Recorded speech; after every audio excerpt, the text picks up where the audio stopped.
¿ok?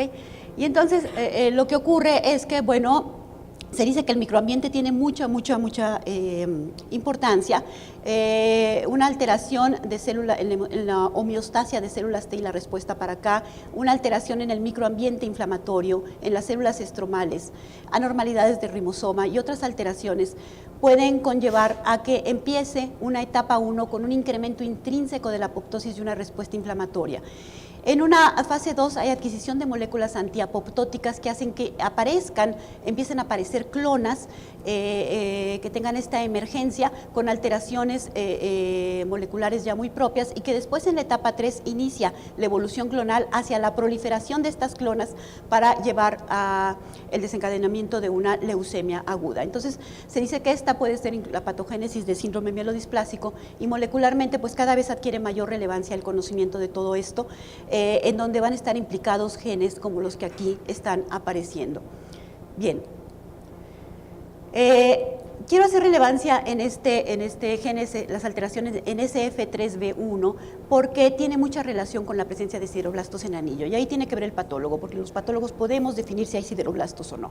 Entonces, estas alteraciones moleculares y van muy de la mano con esto no me voy a referir ahorita, pero van muy de la mano con la presencia de sideroblastos en anillo. Siguiente, por favor. Y bueno, como ustedes pueden ver, las alteraciones moleculares en síndrome mielodisplásico pueden ser compartidas con leucemia aguda mieloide, pero son mucho menos frecuentes. Esta alteración, SF3B1, sí se ve mucho en síndrome mielodisplásico con un 22% de incidencia y va muy de la mano con presencia de sideroblastos en anillo.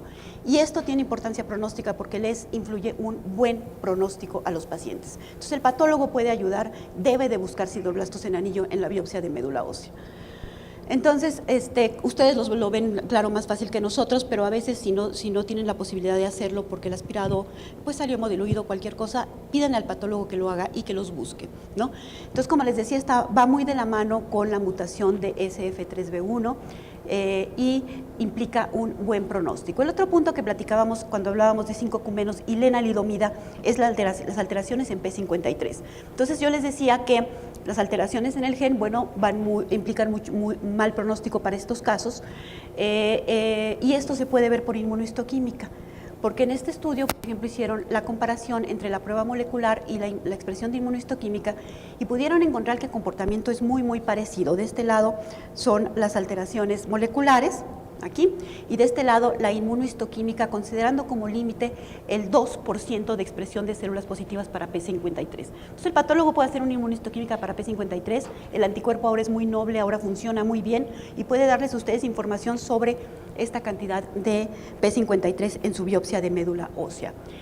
Y después, bueno, vienen mutaciones somáticas específicas que tienen relevancia porque nos van a hablar de que si los genes están alterados, el comportamiento es peor en los síndromes mielodisplásicos. Y estas mutaciones específicas implican TP53, SH2, ETB6, RONX1, ACXL1, que confieren un mal pronóstico cuando están presentes.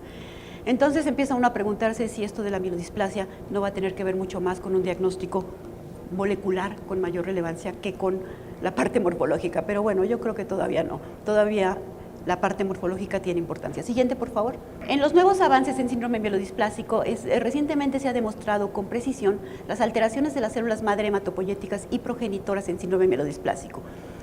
Estas células madre aberrantes se ha demostrado que persisten durante la terapia y se expanden en el momento de la recaída, de tal manera que se ha enfocado el estudio de estas alteraciones para diseñar nuevas estrategias terapéuticas dirigidas contra las alteraciones de las células madre que pudieran tener relevancia para poder ayudar un poquito más a la respuesta. Entonces, en un individuo sano lo que ocurre es esto y luego viene la diferenciación hacia abajo, como todos ustedes saben. Y los autores lo que han encontrado es que hay alteraciones epigenéticas que van a afectar la célula madre hematopoyética, que poco a poco van a dar la generación de clonas y que entonces la alteración viene desde la célula madre. Entonces, con estos conocimientos empiezan a buscar tratamientos terapéuticos que tengan que ver con el bloqueo de las líneas implicadas, pero a partir de la célula madre, para poder empezar a tener nuevas estrategias terapéuticas. Bueno, entonces para concluir, ¿Qué es lo que está ocurriendo de hace 20 años hasta ahora? Bueno, se cambia el término anemia refractaria por citopenia refractaria. Esta alteración, la alteración de la displasia puede afectar una línea, cualquiera de las tres, o las tres líneas o dos. Los sideroblastos en anillo adquieren una relevancia muy particular. El exceso de blastos pues sigue siendo muy importante y el grupo de buen pronóstico, la de lesión de 5Q, aceptando que puede tener una alteración genética más que no implique el cromosoma 7, ¿no? En niños no hay mayores cambios, los síndromes mielodisplásicos se quedan casi normales. Y bueno, los mensajes para recordar es considerar el diagnóstico de síndrome mielodisplásico con fibrosis como una posible entidad que va a empezar a ser reconocida, determinar grupos de células CD34 positivas, determinar si están en forma intersticial o en grupos, va a tener también un factor pronóstico importante. En pacientes tratados con síndromes por síndrome 5Q- con lenalidomida, considerar efectuar una inmunohistoquímica con P53 puede tener relevancia e importancia para el diagnóstico. Los grupos de SMD no clasificable, pues meter estas 4 opciones que ya les platiqué. Los casos referidos previamente como leucemia aguda eritroblástica M6A, que muestran 50% o más de elementos eritroides y 5 a 19% de blastos, deben ser considerados como anemia refractaria con exceso de blastos y ya no más como leucemia aguda mieloide por esta difícil frontera. Las mutaciones en SF3B1 se asocian con la presencia de sideroblastos en anillo y buen pronóstico, y esto lo puede hacer el patólogo. Y bueno, las mutaciones en TP53 consideradas como de mal pronóstico en general en mielodisplasia, pero sobre todo en 5Q-, tratado con lenalidomida. En conclusión, la biopsia de médula ósea sigue siendo un elemento relevante para el diagnóstico integral. El patólogo debe contar con un material suficiente y debidamente procesado. Eso es muy importante. Si la biopsia es muy chiquita, si la biopsia está mal procesada, pues ahí vamos a tener muchos problemas y puede haber un sobrediagnóstico de síndrome mielodisplásico. El análisis de la médula ósea deberá proveer información acerca de, ustedes tienen que decirle al patólogo, me tienes que decir celularidad, me tienes que decir si hay displasia y si la hay, en cuántas líneas está presente y la magnitud aproximada del porcentaje de la misma, me tienes que decir si hay incremento y distribución y la distribución de blastos, sobre todo me importa CD34, me tienes que hacer una tinción de retículo para evaluar la presencia de mielofibrosis, y una tinción de PERS obviamente, y me tienes que decir si hay o no sideroblastos.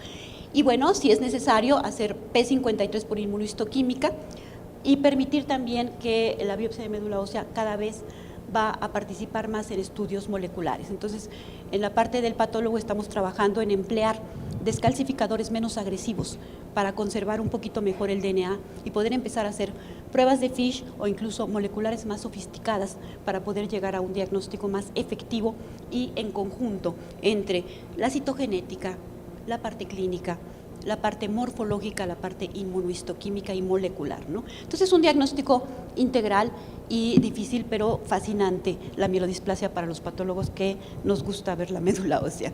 Bueno, finalmente les platico de esto, ya sé que es muy pronto como para que vayan, pero están invitados todos, es el Congreso Latinoamericano de Hematopatología, es el primer congreso de la Sociedad Latinoamericana de Hematopatología, nos vamos a Buenos Aires en 2 semanas, y bueno, invitados de la talla de Leticia Quintanilla, Elías Campo, Philip Goulart, Falco Fenn, Steven Sherlock y Germanot. Los mejores hematopatólogos casi van a estar reunidos en Buenos Aires en este primer Congreso Latinoamericano. Muchísimas gracias.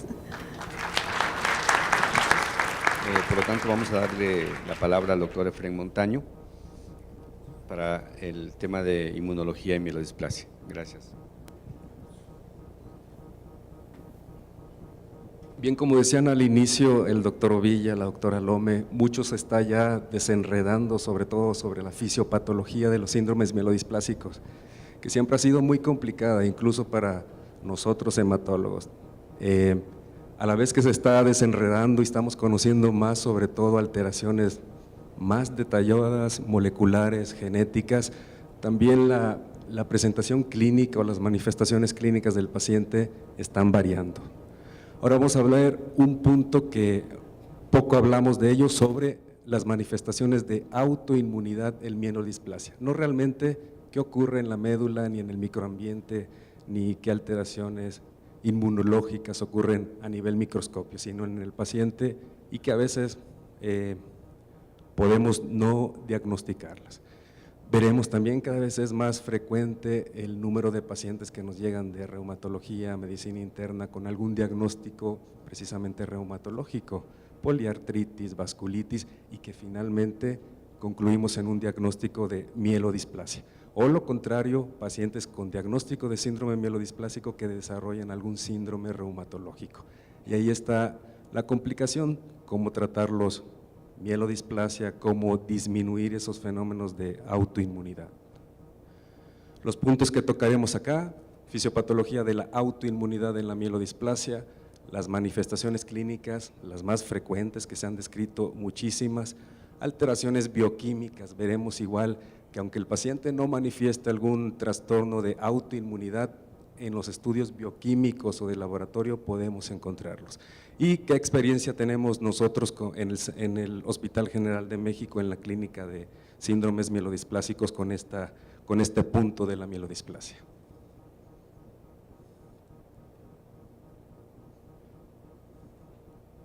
Bien, para empezar, y como datos iniciales, se reporta hasta un 25% de pacientes con síndrome mielodisplásico que presentan alguna manifestación clínica de autoinmunidad.